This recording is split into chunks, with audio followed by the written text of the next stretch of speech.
گزشتہ ہفتے ہماری بات چل رہی تھی مالکی یوم الدین کے اوپر کہ تمام تعریفیں اس اللہ کے لیے ہیں جو سارے جہانوں کا رب ہے، رحمان ہے، رحیم ہے اور یوم جزا کا مالک ہے۔ آج اس سے اگلی آیت ہے ایاک نعبد و ایاک نستعین، جس کا ترجمہ یہ ہے کہ ہم آپ ہی کی عبادت کرتے ہیں اور آپ ہی سے مدد چاہتے ہیں۔ یعنی سورہ فاتحہ کی یہ بالکل درمیان کی آیت ہے، 3 آیتیں اس سے پہلے ہیں اور 3 آیتیں اس کے بعد۔ تو اللہ تبارک و تعالی نے اس درمیانی آیت میں ایاک نعبد و ایاک نستعین میں انسان کے اس دنیا میں آنے کا جو مقصد ہے اس کو بیان کیا ہے۔ انسان کا اس دنیا میں آنے کا مقصد کیا ہے؟ قرآن کریم کی ایک اور آیت ہے جو ہمیں بتلاتی ہے وَمَا خَلَقْتُ الْجِنَّ وَالْإِنسَ إِلَّا لِيَعْبُدُونَ۔ اللہ تعالیٰ فرما رہے ہیں کہ میں نے انسانوں کو اور جناتوں کو جو پیدا کیا ہے وہ صرف اس لیے تاکہ وہ میری عبادت کریں، اللہ کی بندگی کریں۔ یہی انسان کی پیدائش اور جناتوں کی پیدائش کا مقصد ہے۔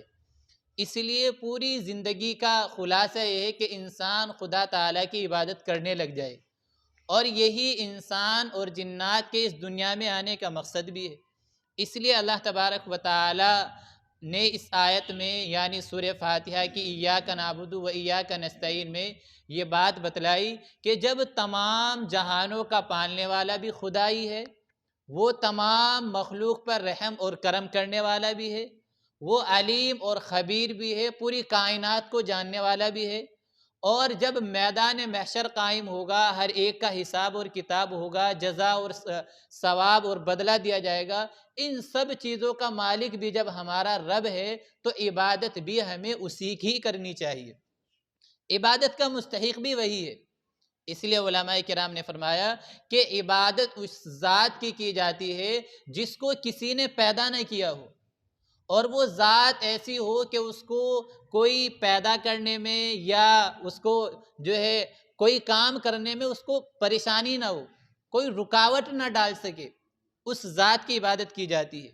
اسی طریقے سے اس ذات کی عبادت کی جاتی ہے کہ پوری کائنات کے اندر، آسمان میں، زمین میں، سمندروں میں، جہاں جو ہو رہا ہے، کون کیا کر رہا ہے، ہر ایک کا علم رکھنے والی جو ذات ہو، عبادت اس کی جاتی ہے۔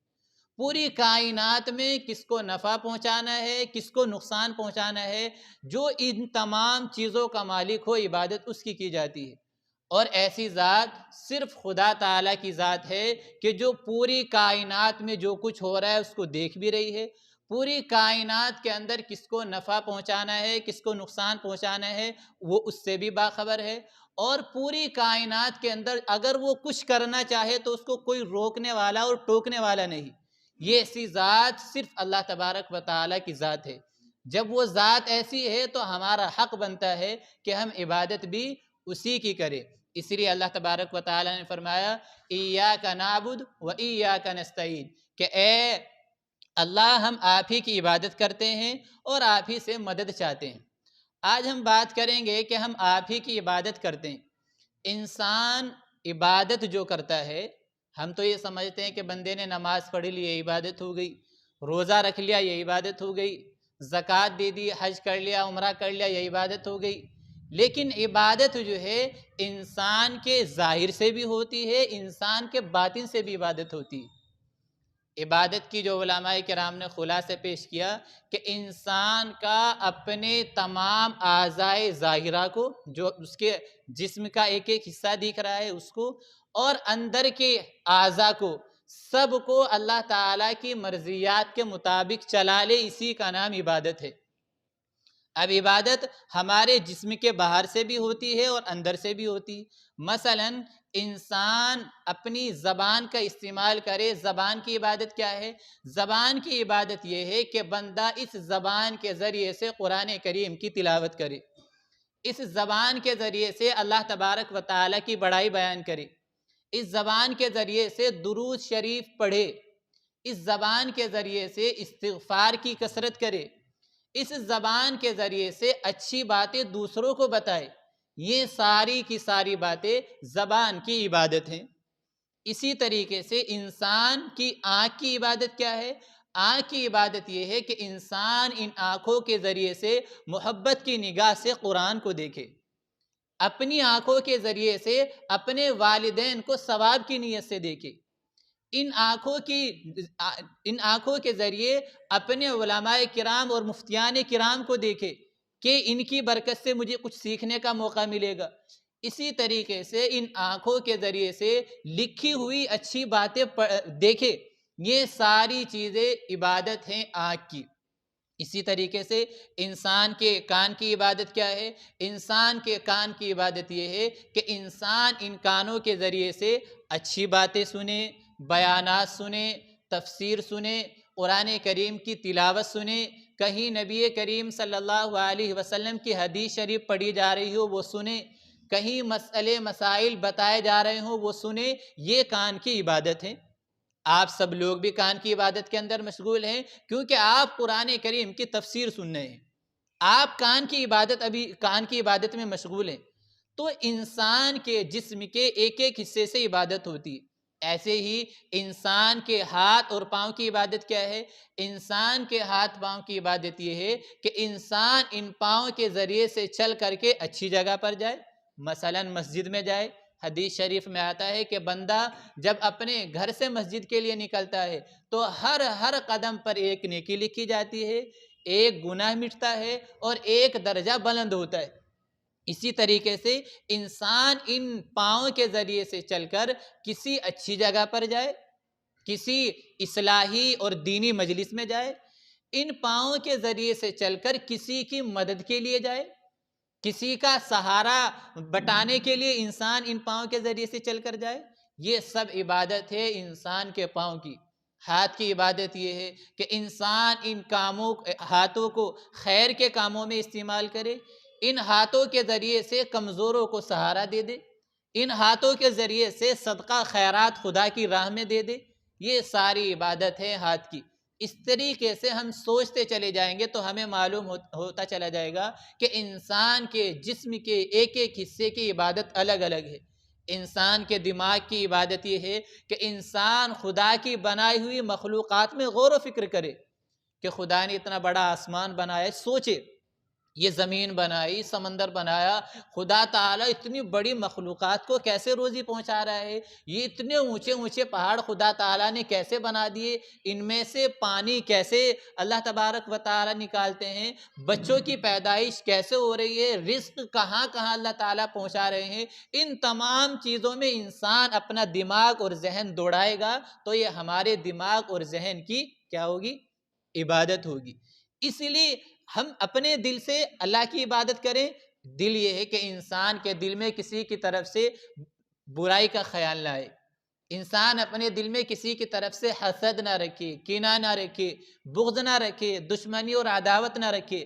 اس دل میں ہر ایک کے لیے اللہ کے لیے محبت ہو، اس دل میں ہر ایک کے لیے صلح اور صفائی کی بات ہو، اس دل میں ہم اپنے ذریعے سے دوسروں کو فائدہ پہنچانے کا ذریعہ رکھتے ہوں، یہ ساری باتیں ہمارے دل کے اندر ہوں، یہ سب جو ہے دل کی عبادت ہو جائے گی۔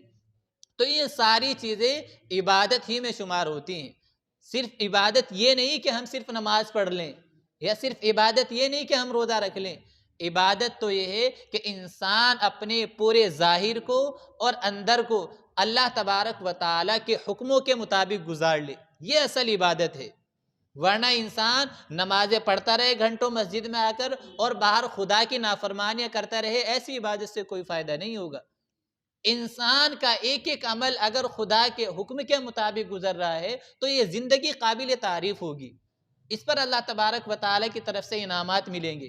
اس لیے انسان کو کوشش یہ کرنی چاہیے کہ ہم عبادت صرف اسی کو نہ سمجھے بلکہ ہماری زندگی کا ایک ایک عمل عبادت بن جائے۔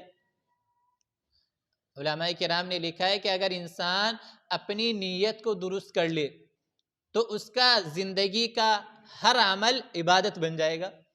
مثلا انسان کھانا تو کھاتا ہی ہے، لیکن کھانا وہ اس نیت سے کھا لے کہ میں یہ کھانا اگر کھا رہا ہوں اس لیے کھا رہا ہوں تاکہ اس سے جان آئے، اور جو جان آئے تو جان جب آئے گی تو میں خدا کی عبادت کروں گا۔ اس کھانے کو میں اس لیے کھا رہا ہوں کہ جان آئے گی میں مزدوری پر جاؤں گا اور اپنی بیوی بچوں کا پیٹ پالوں گا، ان کو کھلاؤں گا، تو یہ کھانا بھی انسان کا عبادت بن جائے گا۔ انسان بھلے ہی کاروبار پہ جا رہا ہے، بھلے ہی کھانا کھا رہا ہے، لیکن یہ عبادت میں لکھا جائے گا، کیونکہ اس بندے کی نیت یہ ہے کہ تاکہ مجھے عبادت کرنے میں مزہ آئے، عبادت کرنے کا مجھے اچھے سے موقع مل جائے۔ ایسے ہی انسان جو ہے پانی پی رہا ہے یا سو رہا ہے، حالانکہ نیند آتی ہے انسان آرام کے لیے سوتا ہے، لیکن اگر اس سونے میں انسان یہ نیت کر لے کہ میں سو رہا ہوں تاکہ میرے جسم کو آرام ملے، آرام ملنے کے بعد پھر میں اچھے سے اٹھ کر کے خدا کی عبادت کروں، فجر کی نماز جماعت کے ساتھ پڑھوں، اگر اس نیت سے انسان سوئے گا، سونا مفت کا ہوگا اور ثواب الگ سے ملے گا۔ ایسے ہی آپ جو ہے ایک ایک کام سوچتے جائیں گے، تو اگر اس میں ہماری نیت صحیح اور درست ہے تو وہ کام اور وہ عبادت بن جائے گا۔ اس لیے ہمیں اپنے ان کاموں میں جن کو ہم دنیاوی کام سمجھتے ہیں، یہ نیت کر لے کہ ہم خدا کے حکم کے مطابق اس عمل کو کریں گے تاکہ اس پر ہمیں اجر اور ثواب ملے۔ انسان کاروبار میں بھی کرتا ہے، دکان پر بھی جاتا ہے، مزدوری پر بھی جاتا ہے، سب کچھ کرتا ہے، لیکن نیت یہ کر لے کہ بھائی میں مزدوری اس لیے کر رہا ہوں، قرآن اور حدیث کا حکم ہے کہ اپنے بیوی بچوں کا خیال رکھو، انہیں کھلاؤ پلاؤ، اس لیے میں کام پر جا رہا ہوں۔ تو ہم کام پر مفت میں جائیں گے، وہاں پیسے الگ سے ملیں گے، لیکن خدا تعالیٰ کی طرف سے جو اجر و ثواب ملے گا وہ الگ ملے گا۔ انسان دکان پر پورے دن ہو کے بیٹھا ہوا ہے، کمائی الگ سے کر رہا ہے، لیکن نیت یہ ہے کہ مجھے اپنی بیوی بچوں کا خیال رکھنا ہے، اپنا بھی خیال رکھنا ہے، اور صدقہ خیرات بھی کرنا ہے، غریبوں کا بھی خیال رکھنا ہے، وہیں بیٹھے بیٹھے اس کو ثواب ملنا شروع ہو جائے گا۔ تو اس لیے انسان کو عبادت ہر طریقے سے کرنی چاہیے، نیت کے اعتبار سے بھی اور ظاہر کے اعتبار سے بھی۔ تو اسی کو اللہ تبارک و تعالی کہہ رہے ہیں کہ ایاک نعبد و ایاک نستعین، کہ اے اللہ ہم آپ ہی کی عبادت کرتے ہیں۔ اب انسان کو عبادت کرنے میں مزہ انسان کو جتنا زیادہ آتا ہے اتنا ہی زیادہ اس کا دل چاہتا ہے کہ وہ زیادہ سے زیادہ عبادت کرے۔ اگر عبادتوں میں شوق نہ ہو، مزہ نہ ہو، پھر انسان کا دل نہ چاہتے ہوئے بھی چاہتا ہی نہیں کہ وہ نماز پڑھے۔ اگر دل ہی نہیں چاہ رہا ہے لیکن آ گیا مسجد میں تو جلدی جلدی سے نماز پڑھے گا اور بھاگ جائے گا۔ اور اگر اس کے دل میں سچی محبت ہوگی خدا کے حکم کو ماننے کی، پھر وہ اطمینان کے ساتھ، سکون کے ساتھ 5 منٹ کے بجائے 10-15 منٹ لگا کر جائے گا کہ مجھے مزہ آ رہا ہے۔ جیسے انسان کو اپنے کسی جس چیز سے وہ محبت کرتا ہو یا جس کام میں اس کا دل لگتا ہو، اس کام کرتے ہوئے اس کو مزہ آتا ہے، کہ مثال کے طور پر ہم آج معاشرے میں لے لیں کہ ہمارا دل لگتا ہے کہ ہم کوئی خدا نہ خواستہ کوئی ناچ گانا دیکھے، اس میں ہمارا دل لگتا ہے، تو ہم وہاں گھنٹوں گزار دیتے ہیں کہ ہمیں وقت نہیں معلوم ہوگا، 4-4 گھنٹے 3-3 گھنٹے ویسے ہی ہمارا گزر جائے گا، لیکن معلوم نہیں ہوگا وقت کہاں گیا۔ اتنا وقت گزرنے کے بعد بھی، گھنٹہ گزرنے کے بعد بھی انسان کہے گا او ہو اتنا وقت ہو گیا، یہاں آئے ہوئے ہمیں اتنا وقت ہو گئے۔ اور وہیں اگر مسجد میں نماز پڑھنے کے لیے آیا اور نماز میں دل نہیں لگ رہا ہے، پھر انسان اگر 5 منٹ میں نماز ہوتی تھی، خدا نہ خواستہ 6 منٹ میں ہو گئی، سوچے او ہو 6 منٹ لگا دیا آج نماز میں، یہ سوچے گا پھر انسان، کیونکہ اس کو مزہ نہیں آ رہا ہے عبادت میں۔ حضرت مولانا یحییٰ، حضرت مفتی محمود الحسن گنگوہی سجدہ بڑا لمبا کیا کرتے تھے۔ کسی نے ان سے کہا حضرت آپ اتنا لمبا سجدہ کیوں کرتے ہیں؟ فرماتے ہیں کہ میں لمبا سجدہ اس لیے کرتا ہوں کہ خبر نہیں اس سجدے کے بعد دوسرے سجدہ کرنے کا موقع ملے گا یا نہیں، یہی سوچ کر کے نہ معلوم دوسرے سجدے کی توفیق ہو نہ ہو، میں سجدہ لمبا کرتا چلا جاتا ہوں۔ حضرت مولانا یحییٰ صاحب وہ بھی بڑا لمبا سجدہ کیا کرتے تھے، ان سے بھی کسی نے معلوم کیا کہ حضرت آپ اتنا لمبا سجدہ کیوں کرتے ہیں؟ فرمایا کہ حدیث شریف میں آتا ہے کہ بندہ جب سجدہ کرتا ہے تو وہ گویا اپنے سر کو اپنے رب کے پاؤں میں رکھ دیتا ہے۔ تو جب میں سجدے میں جاتا ہوں میرا دل یہ کہتا ہے کہ تم نے اپنا سر اپنے رب کے پاؤں میں رکھ دیا ہے، اب یہاں سے اٹھانے کی اجازت نہیں۔ میرا دل نہیں چاہتا کہ اپنے رب کے سامنے سے میں اپنا چہرہ اور اپنی پیشانی اٹھاؤں۔ یہ کون لوگ ہیں؟ یہ وہ لوگ ہیں جن کو عبادت میں مزہ آتا ہے۔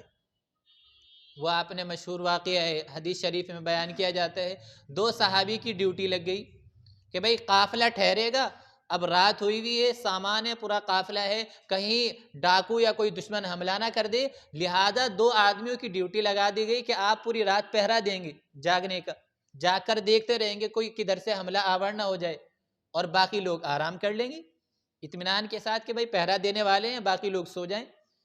لیکن جب ان کی ڈیوٹی لگ گئی تو دونوں آپس میں مشورہ کرنے لگے کہ ہم بیٹھے بیٹھے ہی کیا کریں گے، کہ ایسا نہ ہو کہ ہم دونوں میں سے ایک عبادت کرنے لگ جائے اور ایک جو ہے پہرے ڈیوٹی پر لگ جائے۔ چنانچہ طے ہو گئے کہ بھئی آدھے وقت آپ عبادت کر لیں، میں ڈیوٹی کر لیتا ہوں، آدھے وقت آپ ڈیوٹی کر لیں، میں عبادت کر لوں گا۔ اور ایسے ہی ہو گیا۔ ایک صاحب نے انہوں نے نیت باندھ لی صحابی نے اور نماز پڑھنا شروع کر دی۔ ادھر سے تیر آیا دشمن کی طرف سے، اب وہ آرام کر رہے ہیں دوسرے ساتھی، اور ایک ساتھی عبادت میں لگے ہوئے ہیں کہ میں خالی بیٹھ کے کیا کروں گا، نماز پڑھ لیتا ہوں۔ ادھر سے تیر آیا، لگا، انہیں معلوم ہی نہیں ہوا کہ تیر لگا ہے۔ دوسرا تیر آیا، وہ لگا، پھر بھی انہوں نے نماز نہیں توڑی۔ تیسرا تیر آیا، پھر لگا، پھر بھی انہوں نے نماز نہیں توڑی اور خون بہتا رہا۔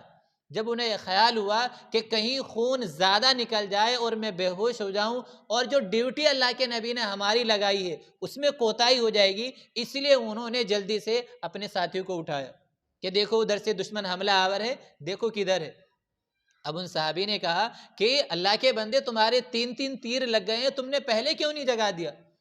انہوں نے کہا کہ خدا کی قسم مجھے نماز میں اتنا مزہ آ رہا تھا، اتنا مزہ آ رہا تھا کہ اگر مجھے دشمن کا خوف نہ ہوتا، اپنی ڈیوٹی کے نہ نبھانے کا خوف نہ ہوتا، تو جب تک سورہ کہف مکمل نہ ہو جاتی تو میں اپنی نیت نہ توڑتا۔ مجھے خوف ہوا کہ ڈیوٹی میں سہول نہ ہو جائے، اس میں غفلت نہ ہو جائے، اس لیے میں نے نماز توڑ دی، ورنہ میں نماز نہ توڑتا۔ یہ حال ہے کہ تیروں پر تیر کھائے جاتے ہیں لیکن نماز نہیں چھوڑتے اور ان کی قرات ختم نہیں ہوتی، کیوں؟ ان کو مزہ آ رہا ہے خدا کی عبادت کرتے ہوئے۔ ایک ہماری عبادت ہے، نماز پڑھ رہے ہیں، برابر سے اگر مچھر یا مکھی گزر گئی یا بھیڑی گزر گئی یا کوئی چیونٹی گزر گئی، پوری نماز میں ہماری نگاہیں اسی طرف رہے گی کہ مچھر ابھی تو ادھر سے گزرا ہے، ادھر گیا یا ادھر گیا، مکھی ابھی تو کیڑی مکوڑا یہاں نیچے پھر رہا تھا، وہ میرے ہی نیچے ہے یا پھر پیچھے چلا گیا، ہماری نگاہیں ایسے گھومتی رہتی ہیں۔ یہ ہماری عبادت کا حال ہے۔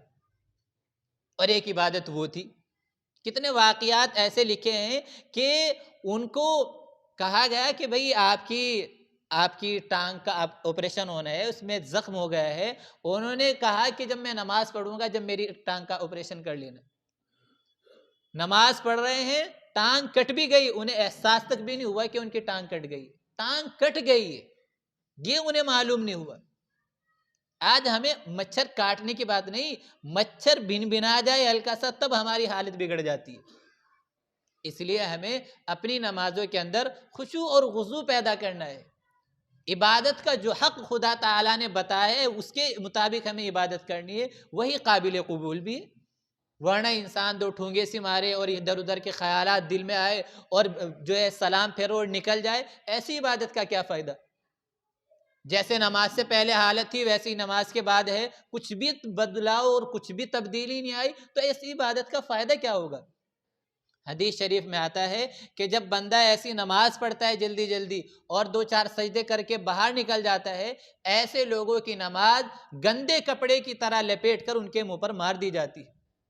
جیسے انسان گندے کپڑے نکالتا ہے، نکالے اور پھینک دے جہاں چاہا، ایسے ہی ایسے بندوں کی عبادت اور نمازیں بھی ان کے منہ پر پھینک کر مار دی جاتی ہے کہ تم خدا کے دربار میں آئے ہو، کھڑے ہونے کا سلیقہ نہیں، دماغ تمہارا کہیں، اعضاء تمہارے کہیں، ایسی عبادت کا اس سے بہتر تو یہ تھا نہیں آتے۔ اس لیے انسان کو اللہ تعالیٰ سے دعا بھی کرنی چاہیے اور کوشش بھی کرنی چاہیے کہ ہماری نماز ایسی ہونی چاہیے کہ جس میں بس ہمیں مزہ آ جائے۔ کم سے کم اتنا تو ہم کر لیں، حدیث شریف میں آتا ہے کہ انسان کو جب وہ عبادت کرے ہونا تو یہ چاہیے کہ وہ اپنے رب کو دیکھ رہا ہے عبادت کرتے ہوئے، یعنی انسان کا یہ خیال ہو کہ میں اپنے رب کو دے رہا ہوں، اتنی اعلیٰ درجے کی اس کی عبادت ہو۔ اور اگر یہ نہیں ہو سکتا کہ وہ اپنے رب کو دیکھ لے تو کم سے کم درجہ یہ ہے کہ اس کو یہ خیال ہے کہ اس کا رب اس کو دیکھ رہا ہے۔ ہمارے پاس کوئی سا بھی درجہ نہیں، نہ یہ درجہ ہے کہ ہم رب کو دیکھ رہے ہیں، نہ ہمارے پاس یہ درجہ ہے کہ رب ہمیں دیکھ رہا ہے، کیونکہ اگر رب ہمیں دیکھتا، ہمارے دل میں خیال ہوتا تو پھر ہم جو ہیں ادھر ادھر نہ دیکھتے، ہم مچھر اور مکھی کے آنے سے ہماری نگاہیں ادھر ادھر نہ جاتی، پھر ہمارا خشوع خضوع، اطمینان، توجہ اللہ، یہ سب اللہ تبارک و تعالیٰ کے سامنے ہوتا۔ اس لیے عبادتوں میں خشوع اور خضوع پیدا کرنے کی ضرورت ہے۔ انسان کو یہ نہیں سوچنا چاہیے کہ ہم اللہ تعالیٰ کی نماز، انسان کے ذہن میں بعض مرتبہ آ جاتا ہے کہ بھئی نماز کا وقت ہو گیا ہے، دکان بند کروں گا یا مزدوری چھوڑ کر جاؤں گا، نقصان ہو جائے گا، مالک پیسے کاٹ لے گا، یا میں دکان سے نماز پڑھنے کے لیے گیا، کوئی گراہک آ گیا وہ نکل جائے گا، نقصان ہو جائے گا۔ یہ انسان کے ذہن میں آ جاتا ہے، اس وجہ سے وہ نماز مؤخر کر دیتا ہے جو پڑھنے والا ہوتا ہے کہ چلو بھائی بعد میں پڑھ لیں گے، اور جو پڑھنے والا نہیں ہوتا اس کا تو بھائی ذکر ہی کیا ہے۔ تو ہمیں یہ نہیں، جب اللہ کا حکم آ گیا پھر اس حکم کے سامنے ہماری دکان، ہمارا مکان کچھ نہیں، بس اللہ کا حکم آ گیا، بس اس کی طرف سے آواز آ گئی ہے، اب ہمیں اس کے دربار میں حاضر ہونے، اس کا حکم اصل ہے اور ساری چیزیں اس کے حکم کے سامنے بالکل ہے۔ سلطان محمود غزنوی، سنیں بادشاہ کا نام؟ ایک ہی صف میں کھڑے ہو گئے محمود و ایاز، نہ کوئی بندہ رہا نہ بندہ نواز، مشہور ان کا یہ شعر ہے۔ تو سلطان محمود غزنوی کا ایک غلام تھا جس کا نام تھا ایاز، مشہور قصے ہیں ان کے۔ ایاز سے سلطان محمود غزنوی صاحب کو بڑی دلچسپی تھی، بڑا تعلق اور لگاؤ تھا۔ جو دوسرے غلام تھے ان کو چڑ ہوتی تھی کہ بادشاہ سلامت اس سے زیادہ محبت کرتے ہیں، اس کو زیادہ قریب رکھتے ہیں، حالانکہ دیکھنے میں کچھ نہیں لگتا ہے۔ تو بادشاہ سلامت نے ان سے کہا کہ چلو ہم اس کا جواب تمہیں کبھی دیں گے۔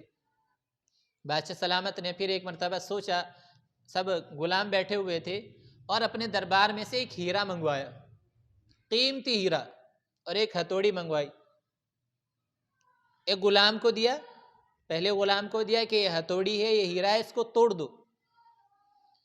وہ غلام جواب دیتا ہے، بادشاہ سلامت اتنا قیمتی ہیرا، اگر میں اس کو توڑ دوں گا یہ تو نقصان ہو جائے گا، یہ تو اتنا نقصان ہو جائے گا، بڑا قیمتی ہیرا ہے۔ اس نے نہیں توڑا، بادشاہ سلامت نے مسکراتے ہوئے واپس لے لیا۔ پھر دوسرے کو دیا کہ بھائی تم توڑ دو، دوسرے نے بھی کہ بھئی یہ تو بادشاہ سلامت اس کو کیسے توڑ دیں، یہ تو بڑا مہنگا ہیرا ہے، اس کی تو بازاروں میں بڑی قیمت لگتی ہے، آپ اس کا توڑنے کا حکم دے رہے ہیں، ہم اس کو کیسے توڑ سکتے ہیں؟ بادشاہ سلامت نے مسکراتے ہوئے ان سے بھی لے لیا۔ پھر تیسرے کو دیا کہ بھئی یہ ہتھوڑا ہے، یہ موتی ہے، اس کو ذرا توڑ دو۔ تیسرے نے بھی یہی جواب دیا کہ بادشاہ سلامت اتنا قیمتی ہیرا، اتنا قیمتی موتی، لاکھوں اربوں میں اس کی قیمت، اور آپ اس کو توڑوانے کے لیے کہہ رہے ہیں، کتنا نقصان ہو جائے گا۔ اس نے بھی نہیں توڑا، بادشاہ سلامت نے مسکراتے ان سے بھی واپس لے لیا۔ پھر ایاز کو دیا کہ ایاز یہ ہتھوڑی ہے، یہ ہیرا ہے، اس کو توڑ دو۔ ایاز نے موتی زمین پر رکھا، ہتھوڑی ہاتھ میں لی اور اس کو مارا اور توڑ دیا۔ وہ دوسرے سارے ہنسنے لگے، ہو یہ بیوقوف کتنا بڑا جاہل اور احمق ہے، اتنا بڑا نقصان کر دیا، اتنا بڑا نقصان کر دیا، کتنا بڑا جاہل ہے، بیوقوف، یہ سوچنے لگے آپس میں۔ بادشاہ سلامت نے کہا کہ تم نے ہیرا توڑ دیا؟ ایاز نے کہا جی بادشاہ سلامت میں نے توڑ دیا، میرے سامنے ہیرے کی کوئی ویلیو نہیں، میرے سامنے تو آپ کے حکم کی ویلیو ہے، آپ کا آرڈر ہو چکا ہے کہ اس کو توڑ دیا جائے، اب چاہے ایک نہیں ہزاروں کے موتی آ جائیں میں ان سب کو توڑ دوں گا۔ ایسے ہی انسان کو جب خدا کا حکم اس کے سامنے آ جائے، ساری چیزوں کو چھوڑ کر اس کے حکم پر عمل کرنا چاہیے کہ اب ہمارے رب کا حکم آ گئے، اب ہمارا چاہے دکان کا نقصان ہو، چاہے کچھ بھی ہو، لیکن ہم اپنے رب کے حکم پر لبیک کہتے ہوئے نماز میں حاضر ہوں گے۔ حالانکہ ایسا ہوتا نہیں ہے کہ خدا تعالیٰ اپنی عبادت کرنے والوں کو نقصان پہنچا دے۔ آپ جو یہ سمجھ رہے ہیں کہ میں مسجد میں حاضر ہوں گا اور میری جانے کی وجہ سے کوئی گراہک چلے جائیں گے، ہو سکتا ہے کہ آپ کے چلے جانے کے بعد اگر آپ مسجد میں گئے، اس کے بعد اللہ تبارک و تعالیٰ اس سے بڑا کوئی گاہک بھیج دے جو تمہارا سامان لے جائے۔ کہیں اور سے اللہ تبارک و تعالیٰ تمہیں رزق پہنچا دے جس کا تمہیں خیال بھی نہ ہو کہ اتنا رزق یہاں سے مل سکتا تھا. تو یہ سب رزق پہنچانا یہ تو اللہ کے اختیار میں ہے، وہ جس طرح چاہے پہنچا دے. اور آخر بہرحال جو گراہک آ رہے ہیں، جو سامان لینے آ رہے ہیں، وہ خود نہیں آتے. انسان سوچتا ہے کہ گراہک آ جاتے ہیں اور وہ لے جاتے ہیں سامان. ان گراہک کے یہ دلوں میں یہ بات ڈالنے والا کہ بھائی فلاں بندے کی دکان سے ہمیں سامان لینا ہے، وہ سامان اچھا لیتا ہے، اس سے ہم سامان لیں گے، یہ بات ان کے دلوں میں ڈالنے والا کون ہے؟ یہ دکان مالک تو نہیں، ان کے دلوں میں یہ بات ڈالنے والا خدا ہے، وہ مالک ہے. وہی بندوں کے دلوں میں ڈالتے کہ بھئی فلاں بندے سے تم سامان خریدو. ورنہ ایک ہی سامان کی کئی دکانیں ایک لائن میں لگی ہوئی ہے، ایک دکان کا سامان بہت زیادہ بک رہا ہے اور ایک کا بک نہیں رہا ہے. کیوں؟ جب ایک ہی سامان ساری دکانوں پہ مل رہا ہے تو سب جگہ سے سب بندے لے لیں، لیکن نہیں، ایک کا زیادہ بک رہا ہے، ایک کا کم بک رہا ہے. آخر کیوں جا رہا ہے گراہک دوسرے کے پاس؟ وہ اس لیے جا رہا ہے کہ اللہ تبارک و تعالیٰ اس کے دل میں ڈال رہے ہیں، اللہ تعالیٰ اس کو پہنچا رہے ہیں کہ بھئی آپ کو وہاں سے جانا ہے. ورنہ انسان قریب کی دکانیں چھوڑ کر دور چلے جاتے ہیں کہ بھئی دور وہاں جائیں گے، اس کے پاس سے ہی ہمیں لے کر آنا ہے. تو یہ حالانکہ انسان کی عقل تقاضا کرتے بھئی قریب ہے، وہی سامان یہاں مل رہا ہے، اتنے ہی قیمت کا مل رہا ہے، یہاں سے خرید لو نا. نہیں، لیکن پھر بھی انسان دور چلا جاتا ہے. تو یہ سوچنا کہ گراہک ہماری وجہ سے آتے ہیں، یہ انسان کے ذہن کا دھوکہ ہے. گراہک آتے ہیں اللہ تعالیٰ کے بھیجنے سے. انسان کی روزی روٹی اس کے مقدر میں ہوتی ہے اللہ تعالیٰ کے کرنے سے، ہمارے عمل سے کچھ نہیں ہوتا. ہم تو بس دکان کھول سکتے ہیں، اپنی ٹھیلی لگا سکتے ہیں، بس اتنا کر سکتے ہیں. اب کاروبار کا چلانا اور کسٹمر کو بھیجنا، ان کے دلوں میں بات ڈالنا کہ سامان اتنا لینا ہے، اتنے کا لینا ہے، یہ سب کام رب کا ہے، یہ سب کام خالق کا ہے، وہ دیتا ہے. اس لیے انسان کو یہ سوچنا چاہیے کہ ہمارا کام تو بس اتنا ہے، باقی کام اللہ تبارک و تعالیٰ کا ہے. جب انسان ایسے سوچتا ہے، اس کا نظریہ یہ بن جاتا ہے، پھر اللہ تبارک و تعالیٰ کی طرف سے بہت مدد آتی ہے، پھر اللہ تعالیٰ کی طرف سے رزق کے راستے بھی بہت زیادہ کھلتے ہیں. تو یہی ہے ایاک نعبد و ایاک نستعین. اے اللہ، ہم آپ ہی کی عبادت کرتے ہیں اور آپ ہی سے مدد چاہتے ہیں. تو ہم نے آج اس ہفتے بات کی ہے اس پر کہ ہم عبادت کرتے ہیں، مدد چاہتے ہیں آپ ہی سے. اس کا کیا مطلب ہے، اس کو انشاءاللہ آئندہ ہفتے عرض کریں گے. الغرض پوری اس بات کا خلاصہ یہ ہوا کہ اللہ تعالیٰ نے اس میں یہ ہمیں بتلایا ہے کہ انسان کی پیدائش کا مقصد یہ ہے کہ انسان خدا تعالیٰ کی عبادت کرے. اور خدا تعالیٰ کی عبادت ہم اپنے جسم کے ایک ایک حصے سے کر سکتے ہیں. آنکھوں سے بھی عبادت کر سکتے ہیں خدا کی، کانوں سے بھی عبادت کر سکتے ہیں، دل و دماغ سے بھی کر سکتے ہیں، ہاتھ پاؤں سے بھی کر سکتے ہیں. ان تمام چیزوں سے ہم اللہ تعالیٰ کی عبادت کر سکتے ہیں. اور عبادتوں میں ہمیں خشوع اور خضوع اختیار کرنا ہے. اپنے جو ہمارے دنیاوی کام دیکھنے میں نظر آتے ہیں ان میں ہمیں اچھی نیت کرنی ہے. اچھی نیت میں بھی اللہ تبارک و تعالیٰ بڑا بڑا اجر اور ثواب لکھ دیتے ہیں، انسان کو معلوم بھی نہیں ہوتا. ایک واقعہ یاد آیا، بنی اسرائیل کے زمانے میں قحط پڑ گیا، کھانے کے لیے کچھ نہیں، ساری کھیتیاں بالکل خشک ہو گئی، جل گئی، اور جانوروں کے دودھ بالکل خشک ہو گئے، بڑا قحط پڑ گیا. ایک شخص باہر نکل کر چلا جا رہا تھا، چلتے چلتے راستے میں دیکھا کہ ریت کا بہت اونچا ٹیلہ ہے. اس نے اس ریت کے ٹیلے کو دیکھ کر یہ کہا کہ کاش میرے پاس اتنا مال ہوتا تو میں خدا کی راہ میں خرچ کرتا، میں اللہ کے راستے میں لٹاتا، میں لوگوں کی مدد کرتا اگر میرے پاس اتنا مال ہوتا. اللہ تبارک و تعالیٰ نے اسی وقت فرشتوں کو حکم دیا کہ فلاں بندہ یہ سوچتے ہوئے جا رہا ہے، اس کے نامہ اعمال میں اتنا ہی ثواب لکھ دو جتنا اس نے نیت کی. حالانکہ خرچ کچھ نہیں کیا، اس نے ایک پائی خرچ نہیں کی، صرف نیت کی، لیکن اللہ تبارک و تعالیٰ نے سچے نیت ہونے کی وجہ سے اتنا اجر و ثواب اس کے نامہ اعمال میں لکھ دیا. تو انسان کی نیتوں سے بھی اللہ تبارک و تعالیٰ کے یہاں بڑے اجر اور ثواب حاصل کیے جا سکتے ہیں. ایک صاحب نے یہ بھی پوچھا ہے کہ شب برات کب کی ہے؟ تو اس سال شب برات کا جو شب برات ہوتی ہے یہ ہوتی ہے 15ویں شعبان کی رات. 15ویں شعبان کی جو رات ہوتی ہے وہ شب برات کہلاتی ہے. اس سال 25 فروری بروز اتوار کی شب برات ہوگی، اور یہ بھی ہمیں یاد رکھنا چاہیے کہ شب برات ہوتی ہے وہ شب قدر نہیں ہوتی۔ بہت سے لوگ اسی شب برات کو شب قدر کہتے ہیں۔ شب قدر رمضان میں ہوتی ہے، یہ شب برات ہوتی ہے جو رمضان سے 15 دن پہلے آتی ہے۔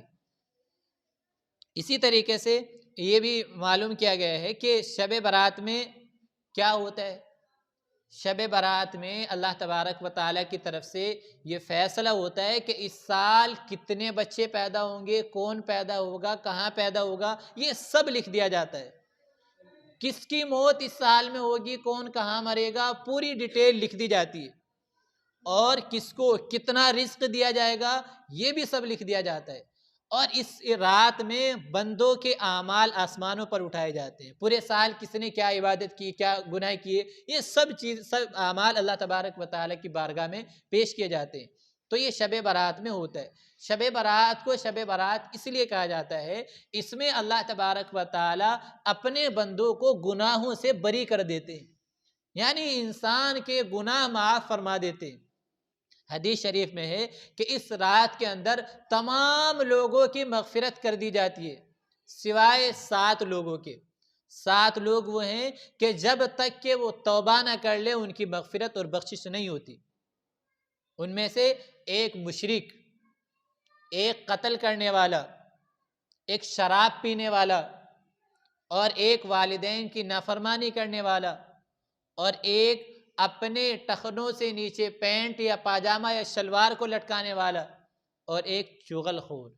یہ وہ لوگ ہیں کہ جب تک یہ توبہ نہ کر لیں تو اس مغفرت والی رات میں بھی ان کی بخشش نہیں ہوتی۔ اس لیے انسان کو اب ہر ایک کو غور کرنا چاہیے اور سوچنا چاہیے کہ ان لوگوں میں ہمارا تو شمار نہیں ہوتا ہے۔